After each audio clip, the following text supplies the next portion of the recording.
Ancient Tattoo History, Part 3, a tattooed Egyptian hooker and a high priestess. The hookers with best tattoos and the women of dubious character turned out to actually be priestesses and shamans. Since Bez was the protector of women in labor, his position at the top of the thighs was like being a sentinel at the door of the temple.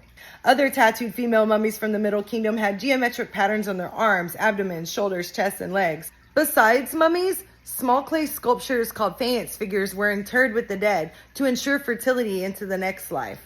Several of them had geometric tattoos as well. At the site of Grand Puy, which originally housed the tomb builders of Luxor, several figurines were found which suggested they locally worshipped a tattooed pregnant female deity.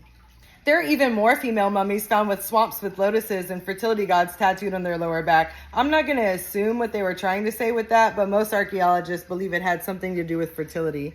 This beautifully tattooed woman had images of dual cows with Hathor necklaces on their arm, a bent lotus plant, open lotus blossoms on either hip, and symbols of baboons, all which linked her to the goddess Hathor. She wore the Eye of Horus on her throat, both shoulders, and her back, so that from any given angle, a pair of divine eyes peered back at the viewer. These eyes are loosely translated as the words, "to do good." This tattoo ensured that every word she spoke and move she made would have been blessed by these magical charms.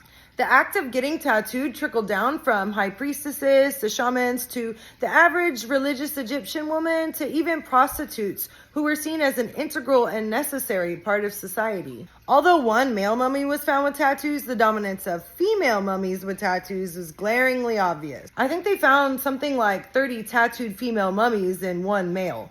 And so, throughout many dynasties, the fashion of being tattooed in ancient Egypt seems to have been exclusively a female practice.